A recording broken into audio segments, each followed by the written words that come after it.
Welcome back, ladies and gentlemen. My name is Nick, and we're once again back with some early footage of Watch Dogs 2. We're gonna jump into a whole bunch of dialogue right here, so I will catch up with you guys in 3-4 minutes. Talk then. Congrats, Marcus. Our follower count is growing fast. How many are actually giving us access to their computers? All of them. That's the point. They give us access to their power. We grow a network of computers that makes us stronger. Our own giant cloud computing network. So do people sign a contract? I vow to let DedSec own my processor? We're transparent. They know before they ever install the app that they're giving us access to their computing power, but never their personal info. That's a lot of trust. Silicon Valley would kill to have that level of intrusion. Private data farming runs their whole economy. Yeah, but we look out for our own, man. That's why people are joining our movement. To make a statement against the technocrats. Kind of reminds me of that folding at home system that originally came to PlayStation. I think it's on Xbox now. They're using like Xbox system powers to do like computations to cure cancer. It's kind of cool. In this case, instead of cancer, we got hackers and taking down the man. This is a side quest. It involves hacking into bank machines. We picked it up in the first episode. All right, let's see how the banks deal with Callie's exploit. This is too much fun to fail. I didn't go very deep into it. I think it goes further during my playthrough, but you guys can get a small glimpse of pedo mustache man here. Oh great, I gotta fucking listen to a machine. Welcome back, Mr. Johnson. How can I assist you today? Blow me. Just give me my money.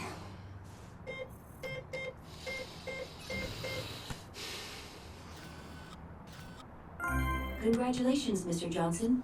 A bonus of $200 has been added to your account. Yeah, and I got a bridge to sell you. Really? Okay, I'll take it.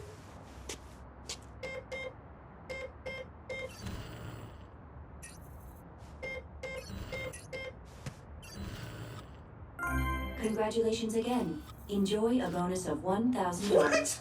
What? $1,000? Well, this ain't going to alimony.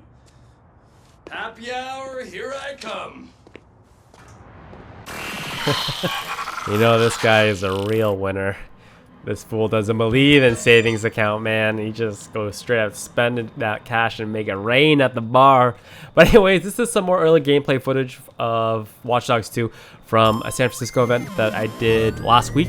And once again, Ubisoft provided flight accommodations, but they are not paying any specific amount of money for the making of this video. It's just kind of me doing my thing, you know? But anyways, we're going to fast travel here, and we're going to get a cutscene, which will give us our next mission.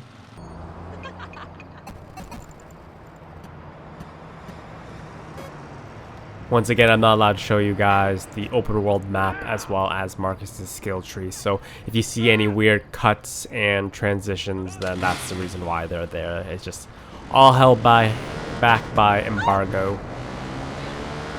At this point in the game, I don't have that sweet boost system that gives all your vehicles NOS. I just decide to walk over bikes like that, which I did pull off really smoothly. But after the fake loading screen, we got a conversation dialogue.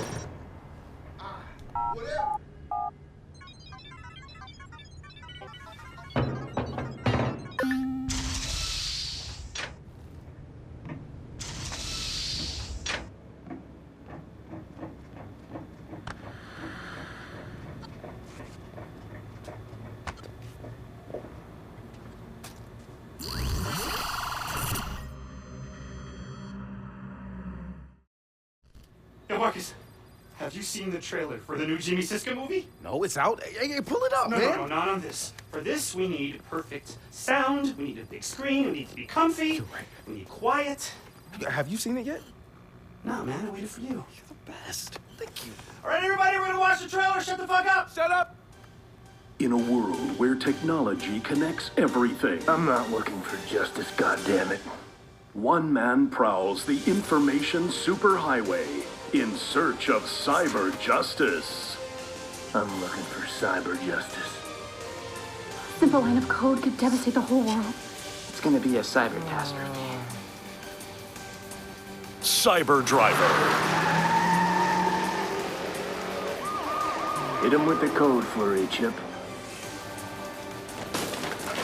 Jimmy Siska is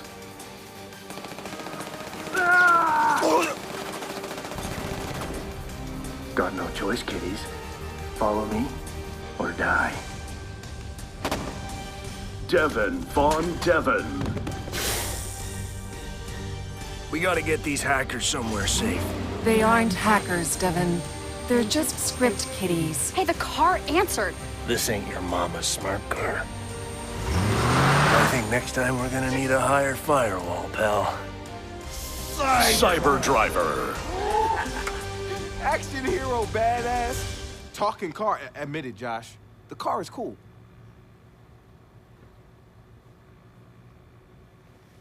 You know what I'm thinking? We cut our own version of that trailer. And that car is gonna help us do it. Real? It wouldn't have us a ton of followers. Yo, first, Josh and I will go to the studio to get that script. We'll look around and see what other gems they have about DedSec, and we'll look for the car. All right, so what's the deal here? Are we issuing an advisory? No, why would we do that? They'll just patch the holes. Let them. Don't worry, Cyber Child. Oh, don't. Hacker movie's gonna get hacked. HMP Studios. We are holding you solely responsible for the threat that is Cyber Driver. Cheesy stunts and bad dialogue, we can take.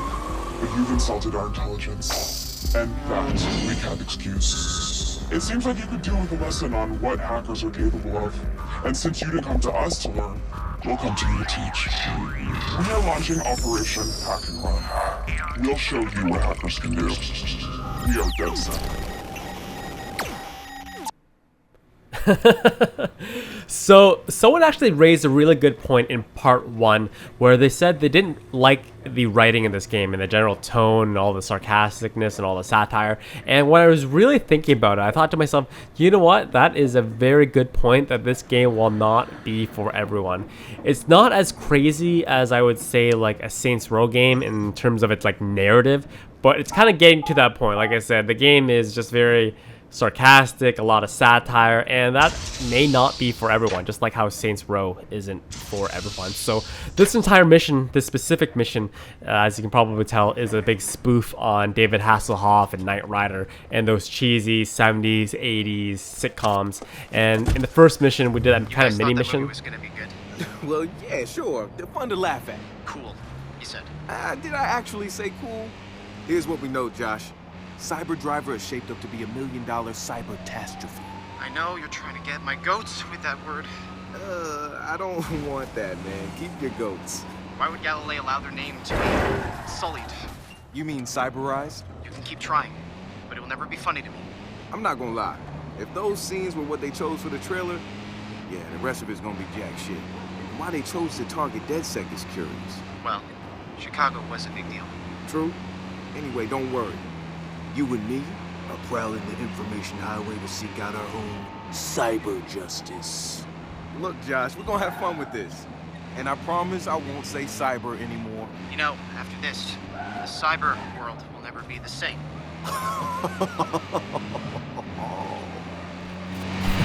In the first mission where we hacked the pharmaceutical guy, it's kind of like a spoof on when the Wu-Tang Clan sold one of their albums to a private buyer and all that kind of stuff, and I thought I ran this fence right here. But apparently this fence is completely invincible and impermeable to a ramming by a car. But anyways, so in this specific mission, we need to... I think at this point, we're still trying to get a feel for all the controls. Hook Motion Picture Studios.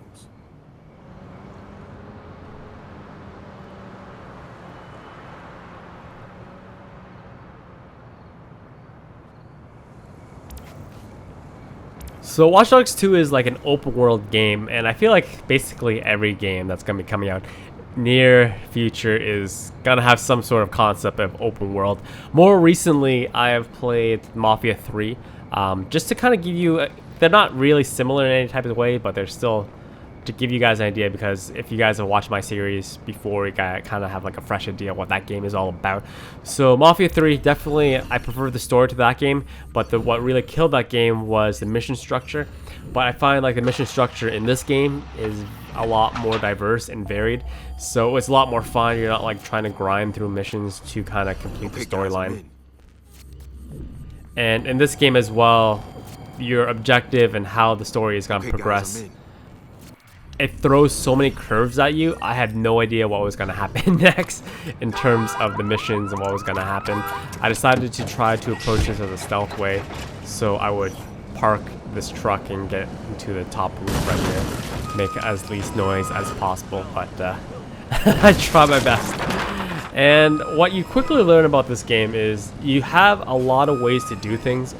You can hack, you can go guns blazing, but at this point in the game, your skill tree isn't catered to guns blazing, just because Marcus doesn't have enough abilities such as health and all that kind of stuff. So your best bet at the very start of this game is just to try to do as much hacking as possible. You can get through probably 85% of the missions just using your drones, and personally I don't know if that's necessarily a good thing or a bad thing. And what I mean by that is it's really cool, all this hacking stuff at the very beginning of the game, using your RC cars, your paired drones, kind of just to do everything for you. But I only played about 4 hours of the game, and I would say by around like the 3 to 4 hour mark, it did get at some points a little bit tiring just to kind of, you know, just use your robots to do everything. I know that's the entire premise of the game, but I feel like to kind of just keep things interesting, I'm a really hands-on gamer. If you guys ever watched me play, not hands-on, but, you know, virtual hands-on, I like my stealth games. I like to try to approach things and try to do things hand to hand.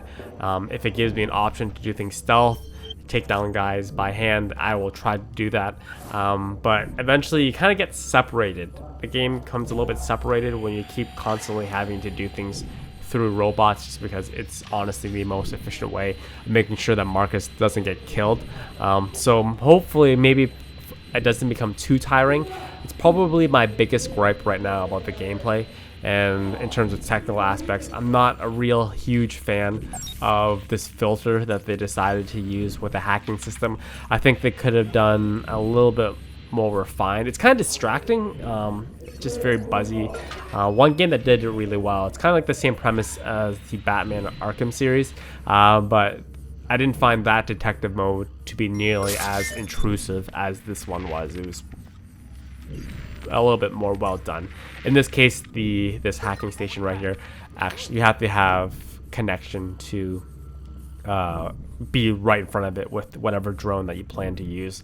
And my advice to you guys is, if you sense that the drone has been detected and it's going to be tossed or broken, try to recall it right away, because if you don't recall it right away and it gets broken and you don't really want to go in there, then I think that the respawn time, because there's like a little bit of a debuff time before you can kind of send in your next drone, it takes a while and it really does slow down the gameplay. I'm hoping that a little bit further on into the game that the debuff time, maybe you'll get like a perk or something to kind of cut that down, just because it kind of basically what I did was, for a lot of times I was kind of just sitting there and doing absolutely nothing.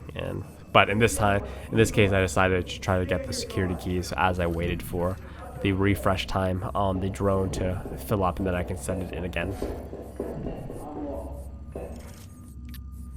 I think at this point I just said screw it, I don't want to wait anymore, and I decided to go in. I think that's a major flaw in game design, to have characters ever just at any point just standing around doing nothing. That's the one major issue that Battlefield 4 had. The last Battlefield had, is that on a mode like Conquest, you had people waiting around for vehicles to spawn. Anytime you are taking players out of the game and making them do nothing and just standing there, I think that's a flawed gameplay design concept. Especially if you're trying to emphasize the hacking, emphasize the drone use, then you should probably make it so you could also shoot guys in the penis with with shock. Anytime you take people away from doing something in the game and they're just standing there, then maybe something needs to be adjusted. I'm not a game designer, that's just how I feel. Here we go. Nice. The not-so-secret emails. It's actually quite hard to complete an entire mission without anyone being alerted, because these guys have like rabbit ears. So if even one guy gets like, you freak him out by jumping around the corner for some reason, all the other people in the entire area, like this guy, will hear you. So there isn't that much room for error, and Marcus is a human, so he is not built like a tank. He will go down with a couple of bullets. So that's why I think the highest emphasis is on just hacking and using your gadgets to the best of your abilities. Kind of like Batman, actually. Even though Batman is a badass and he can do hand-to-hand with the best of them, Marcus can't do that. But so I just want to jump really quickly back on what I was talking about originally. I always get sidetracked during commentary. I was originally talking to you guys about story and narrative in this game and what I think about it. I personally like it. I like the fact that it's just very... I found it. We got the full script of Cyber Driver. What about the car? I don't think it's on site. We'll find it. I'm heading out now. It's just designed for people who want a fun storyline. It's not going to be super serious. It's not going to be super in-depth. You just have a bunch of fun, awkward characters. If you are a person that wants that type of narrative where everything has to be very cohesive, it's very, there's a lot of drama behind it, like The Last of Us or like Mafia, this game probably will not be for you. But if you just want to have a lot of fun, then jump right in, because you have no... I personally, like I said earlier, I had no idea where the story was heading towards or where the end goal was going to be reached, and I like that. I personally do. With Mafia, like a game like Mafia, you knew exactly how it was going to end. Eventually you were going to kill the mob boss and take over and do what you want. But with this one, there's just so many twists and turns, and just so many like storylines that they take from real life stuff that kind of slightly adjust it so they don't get to change the names of stuff. Says the car is being delivered to a location, but doesn't say where or when. That's okay. I think I have a backup plan.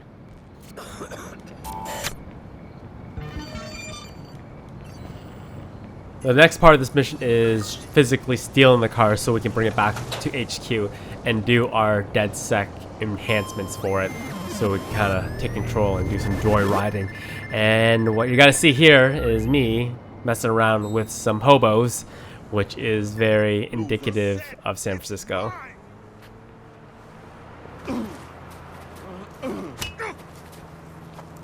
The bum fights. The girl in the white shirt is stacked too. Hey, what's the deal? I don't know why I punched her. I did, and it felt good. San Francisco is like a really beautiful city, but they've captured the essence of what I really don't like about it. There's just way too many homeless people. It's pretty much an epidemic in that city, and it's something that I don't necessarily know how they ever would fix, just because the rent is so high and the weather is so nice. Just homeless people basically every couple of feet. It's kind of sad in a lot of ways, but it's true. That's how San Francisco is. If you want deets on where the car is at, better have something juicy for me. Like Jimmy Siska and pop star Nelly Shire? They are banging. I knew it. See, okay, now we're talking. Consider it sent.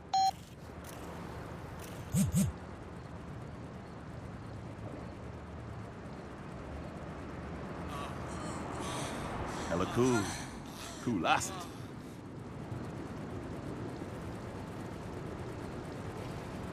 All right, I sent you the GPS of the car's route.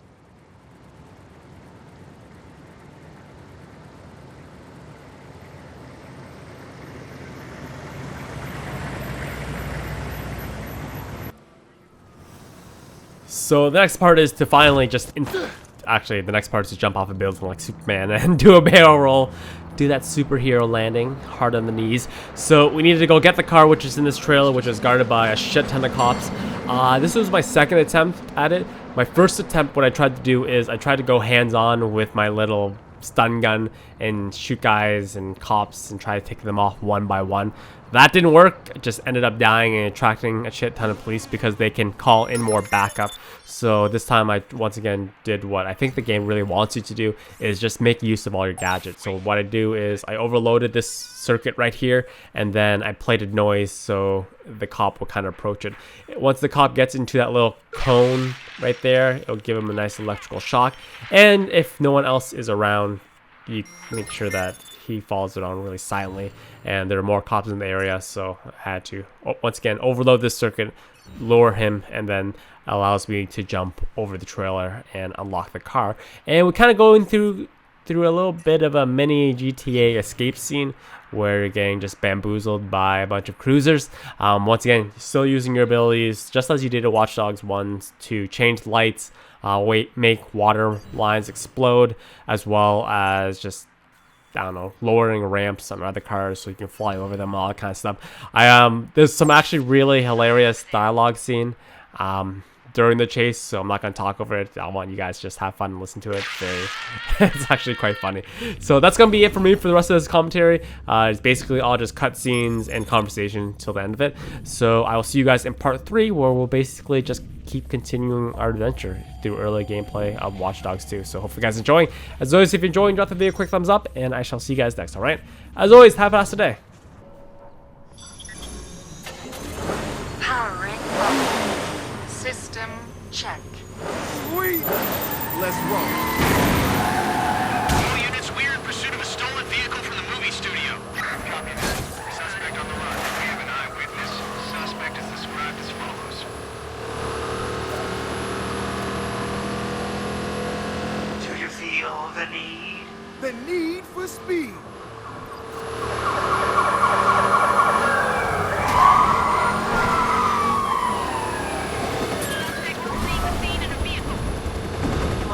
Authorized to drive this vehicle.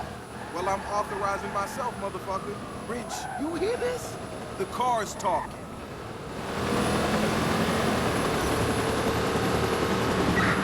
Squad, we're gonna circle back and see if we can pick him up.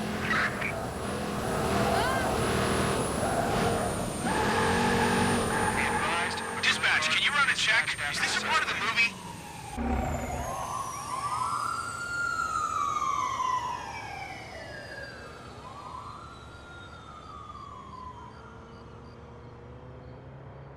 Your face is too dark for my sensors to read. What? Bitch, I'm black and I'm proud. Tell your sensors to calibrate that. I have no reference for black. No, of course you don't.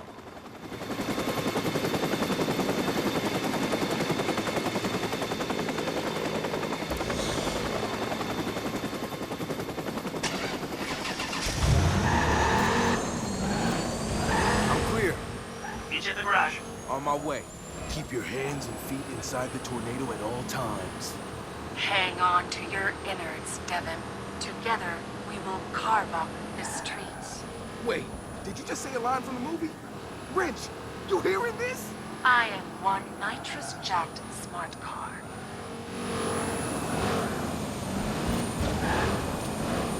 Oh, wait, did you just say the car quoted the movie? Yeah. That is so meta! Oh man, this car is something else. Yeah, well, kudos to Galilee for getting the studio to pay for this lemon. Lemon? Did you hear it? And never mind voice recognition. I mean, sure, it needs a smack upside of scripting, but it had cogent responses. Do you know how much work had to go into that? Galilee has been talking about machine learning for their Mars probe, but man, I didn't expect it to be as advanced as it... What? Oh, man. I know it! I do not approve of you driving me, Marcus. You're not as swarthy as Devin Von Devon. I knew it had too much smart ass to be smart. Wow. Shiny and new. So it wasn't responding at all? Well, does that count? Yeah, fuck you, man. Fuck you. The car's designed for autonomous control, but nothing's there or even calibrated. It's capable, but suboptimal. Not junk. See? That's what I'm talking about. Think positive. It's just stupid.